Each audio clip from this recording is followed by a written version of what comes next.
नमस्कार, मी नम्रता. विजन महाराष्ट्र न्यूजच्या वृत्तवाहिनीमध्ये तुम्हा सर्वांचं स्वागत. पाहुयात आजच्या ठळक घडामोडी. कुख्यात दाऊद इब्राहिमचा भाऊ इक्बाल कासकरच्या ठाण्यातील नेओपोलिस टॉवरमधील सदनिकेचा ताबा ईडीनं घेतलाय. आर्थिक गैरव्यवहार प्रकरणात ईडीने एप्रिल 2022 मध्ये या सदनिकेवर टाच आणली होती. ठाण्यातील कासारवडवली पोलीस ठाण्यात 2017 मध्ये कासकर विरोधात दाखल खंडणीच्या गुन्ह्याच्या आधारावर ईडी तपास करते. त्यानंतर हे प्रकरण ठाण्याच्या खंडणी विरोधी पथकाकडे हस्तांतरित करण्यात आले होते. कासकर, त्यांचे साथीदार मुमताज शेख आणि इस्रार अली जमील यांनी दाऊद इब्राहिमच्या नावाचा गैरफायदा घेत बांधकाम व्यावसायिक सुरेश मेहताकडून मालमत्ता आणि रोख रक्कम खंडणीच्या स्वरूपात उकळली होती. सुमारे 75 लाख रुपयांचे मूल्य असलेली ही सदनिका बळजबरीने शेखच्या नावावर करण्यात आली होती. तसेच बनावट धनादेशाद्वारे 10 लाख रुपयांचे व्यवहार दाखवण्यात आले होते. ईडीने 2 गुन्ह्यांच्या आधारावर या प्रकरणी चौकशीला सुरुवात केली होती. त्यात राष्ट्रीय तपास संस्थेने दाऊद इब्राहिम, अनीस इब्राहिम, छोटा शकील, टायगर मेमन आणि इतरांविरुद्ध दाखल केलेला गुन्हा व दुसरा गुन्हा इक्बाल कासकर आणि त्याच्या सहकाऱ्यांविरुद्ध खंडणी स्वीकारल्याप्रकरणी ठाणे पोलिसांनी दाखल केला होता. अवैध मार्गाने मिळवलेल्या संपत्तीचे मूळ लपवण्यासाठी केलेले व्यवहार ईडीने चौकशीत उघडकीला आहेत. ईडीच्या अधिकाऱ्यांनी फेब्रुवारी 2022 मध्ये कासकरची चौकशी केली. त्यात त्याने भारतातील दाऊदच्या गुन्हेगारी कारवायांबाबतची माहिती दिली आहे. आरोपींच्या घरावर छापे टाकल्यानंतर एप्रिल 2022 पर्यंत ठाणे पोलीस अहवालांच्या पुराव्यांसह मनी लॉन्ड्रिंग प्रतिबंध कायद्याखाली आरोपपत्र दाखल करण्यात आले. यामध्ये महाराष्ट्र संघटित गुन्हेगारी नियंत्रण कायदा आणि भारतीय दंड संहिता अंतर्गत खंडणी व कट रचने याबाबत संबंधित कलमांचा समावेश होता. युनायटेड अरब अमिरातीमधून 2003 मध्ये परत पाठवण्यात आलेल्या इक्बाल कासकरने भारतात दाऊद इब्राहिमच्या नावानं धमकावण्यास सुरुवात केली. कराची येथे वास्तव्यास असलेले दाऊदचे आंतरराष्ट्रीय दहशतवादी गट आणि गुप्तचर संस्थांशी संबंध असल्याचं मानलं जातं. त्यामुळे हे प्रकरण कायदेशीर आणि सुरक्षेच्या पातळीवर अधिक महत्त्वाचं मानलं जात आहे. याशिवाय एनआयएने दाऊदच्या विविध कारवायांप्रकरणी देशभरात कारवाई केली. श्री स्वामी समर्थ. सस्नेह निमंत्रण.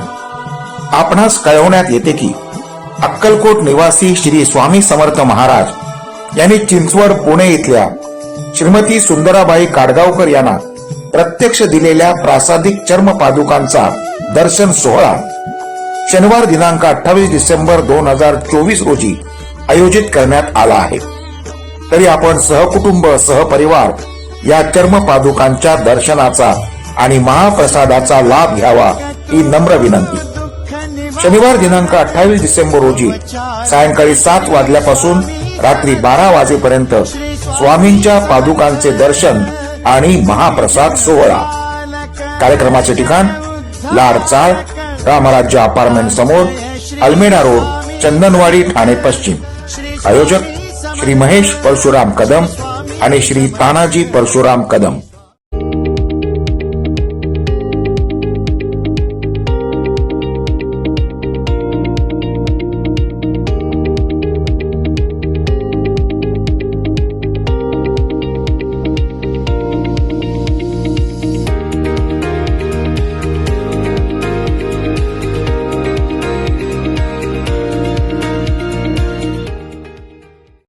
भारताचे माजी क्रिकेटपटू विनोद कांबळी हे किडनी विकारानं त्रस्त असल्यानं त्यांना वाळकुम येथील आकृती रुग्णालयात उपचाराकरता दाखल केलंय. त्यांच्या मूत्राशयाला संसर्ग झाला असून त्यांच्या प्रकृतीमध्ये सुधारणा होते, अशी माहिती आकृती रुग्णालयाचे डॉक्टर शैलेश सिंह ठाकूर यांनी दिली आहे. गेले काही दिवस कांबळी यांना ताप येत असून डोकेदुखीचा त्रास होतोय. त्यामुळे शनिवारी रात्री त्यांना आकृती रुग्णालयात दाखल केलंय. त्यांच्या सर्व चाचण्या केल्या असून सिटी स्कॅन केला. रुग्णालयातील अतिदक्षता विभागात कांबळी यांच्यावर उपचार सुरू आहेत. डॉक्टर विवेक द्विवेदी हे कांबळी यांच्यावर उपचार करतायत. कांबळी हे व्हिडिओ कॉलद्वारे पत्नीशी बोलत असून आपल्या कुटुंबाला आपल्या प्रकृती संबंधी माहिती देत आहेत. डॉक्टर शैलेश सिंह ठाकूर यांनी सांगितले की कांबळी यांच्यावर आम्ही मोफत उपचार करणार आहोत. त्यांच्यावर आयसीयू मध्ये 2 दिवस उपचार होतील. त्यांना हृदयाचाही त्रास होत असून रक्तदाब आणि मधुमेहही वाढला आहे. तसेच कांबळी यांना मेंदूमध्येही त्रास जाणवतोय. काही दिवसांपूर्वी दादर शिवाजी पार्क येथे आचरेकर सरांच्या स्मरणार्थ उभारण्यात आलेल्या स्मारकाच्या लोकार्पण सोहळ्याला कांबळी हे उपस्थित होते. माजी दिग्गज क्रिकेटपटू सचिन तेंडुलकर तेंडुलकर हेही यावेळी हजर होते। त्यावेळी सचिन यांनी आपल्या बालपणीचा मित्र कांबळी यांच्या जवळ जाऊन त्यांच्या प्रकृतीची विचारपूस केली होती।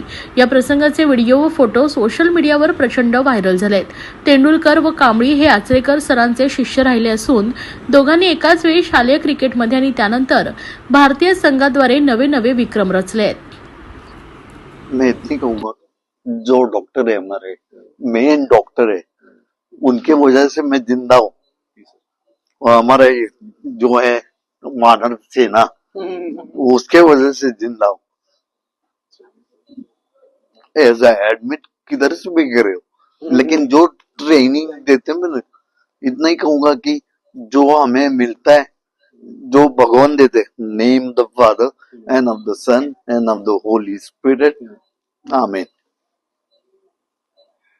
मैं इतना ही कहूंगा, प्यार करता हूँ इसका सर, और सर को मैं नमस्ते कहूंगा। हाँ बाबा,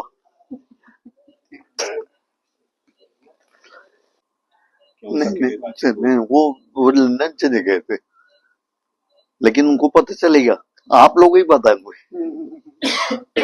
सर, आप क्रिकेटर हो, एक स्पोर्ट्समैनशिप है आपकी, नॉलेज आप लड़ रहे आपकी बीमारी के साथ में, किस तरीके से आप अपनी इस चीज को शेयर करोगे लोगों में इंस्पिरेशन करके साथ? इंस्पिरेशन में इतना ही कहूंगा कि अभी सर जो बोलेंगे वो मैं करूंगा, सच बोल रहा हूँ। जो इंस्पिरेशन दे दूंगा वो लोगों को पता चलेगा। नाव सांगा सर। मी शैलेश ठाकूर, संचालक आकृती हॉस्पिटल, उन्नती हॉस्पिटल, प्रगती हॉस्पिटल। माझ्या ठाण्यामध्ये 3 हॉस्पिटल आहे। आम्ही सरांना त्या दिवशी एक क्लिप बघितली होती आम्ही ते युट्यूबवर, ते आम्ही आमचे डॉक्टर आहे Vivek sir, Virendra sir, doctor Bajrang sir, आम्ही बसलो एक दिवशी, त्यांना आपण समजून घेतलं की सरांसाठी आम्ही काय करू शकतो। आम्ही एक विचार आला की सरांच्या घरी जाऊ आपण, त्यांना आणू आपण हॉस्पिटलमध्ये आणि त्यांच्या लाईफ टाइम आम्ही फ्री ट्रीटमेंट करणार आपला आकृती हॉस्पिटलमध्ये। आम्ही हे 4 लोकांनी मिळून एक संकल्प घेतलेला आहे की सरांचे जे काय ट्रीटमेंट असेल लाईफ टाइम, ते आपण लाईफ टाइम फ्री मध्ये करू, आपला तर्फे, आपला हॉस्पिटल तर्फे। सर्व नागरिकांना आवाहन करण्यात येत आहे की सध्या डासांमार्फत पसरणाऱ्या डेंग्यू या आजाराचा प्रसार रोखण्यासाठी प्रत्येकाने पुढील प्रमाणे कार्यवाही करावी। डेंग्यू आजार एडिस इजिप्ती हा डास चावल्याने होतो। या डासांची पैदास साचलेल्या किंवा साचवलेल्या स्वच्छ पाण्यामध्ये होते। 8 दिवसांपेक्षा जास्त दिवस पाणी उघडे व साचून राहिल्यास त्यात डास अंडी घालतात। अंड्यांच्या अळ्या तयार होऊन पुढे डास तयार होतात। यासाठी आपल्या घरातील पाणी साठे, उदाहरणार्थ बॅरल्स, पिंपे, टाक्या, हौद, रांजणे इत्यादी दर आठवड्याला रिकामे करून घासून पुसून कोरडे करून पुन्हा भरावे। 1 दिवस कोरडा दिवस म्हणून पाळावा। पाणी साठ्यांना घट्ट झाकणे बसवावीत किंवा जुनी साडी, चादर, धोतर यांनी बांधून झाकून ठेवावीत, म्हणजे डास त्यात जाऊन अंडी घालणार नाहीत। घराच्या गच्चीवर, आजूबाजूला, अंगणात कोठेही पाणी साचू देऊ नये। भंगार सामान उघड्यावर टाकू नये, उदाहरणार्थ टायर्स, प्लास्टिक सामान, कुंड्या, टाकाऊ वस्तू इत्यादी। अशा सामानात पावसाचे पाणी साठून त्यात डेंग्यूच्या डासांची पैदास होते। घरातील कूलर्स, फ्रीजच्या पाठीमागील ट्रे हे देखील वेळोवेळी कोरडे करावेत। लक्षात ठेवा, नुसत्या फवारणीने डास घनता कमी होत नाही, तर त्यासाठी डास पैदास ठिकाणे नष्ट करणे ही आपल्या सर्वांची जबाबदारी आहे।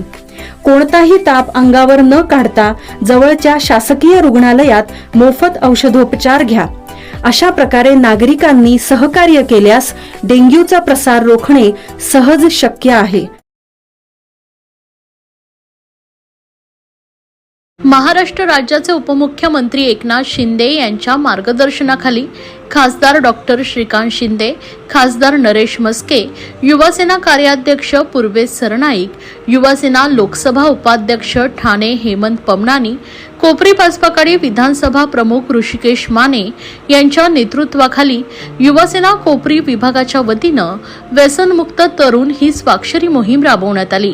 ठाण्यातील जोशी बेडेकर कॉलेजजवळ ही स्वाक्षरी मोहीम राबवण्यात आली। यावेळी युवकांनी तरुणींनी या मोहिमेत सहभाग घेतला। आजकालची तरुण पिढी ड्रग्ज, सिगरेट, तंबाखू, दारू अशा आदी व्यसनाला आहारी जातात।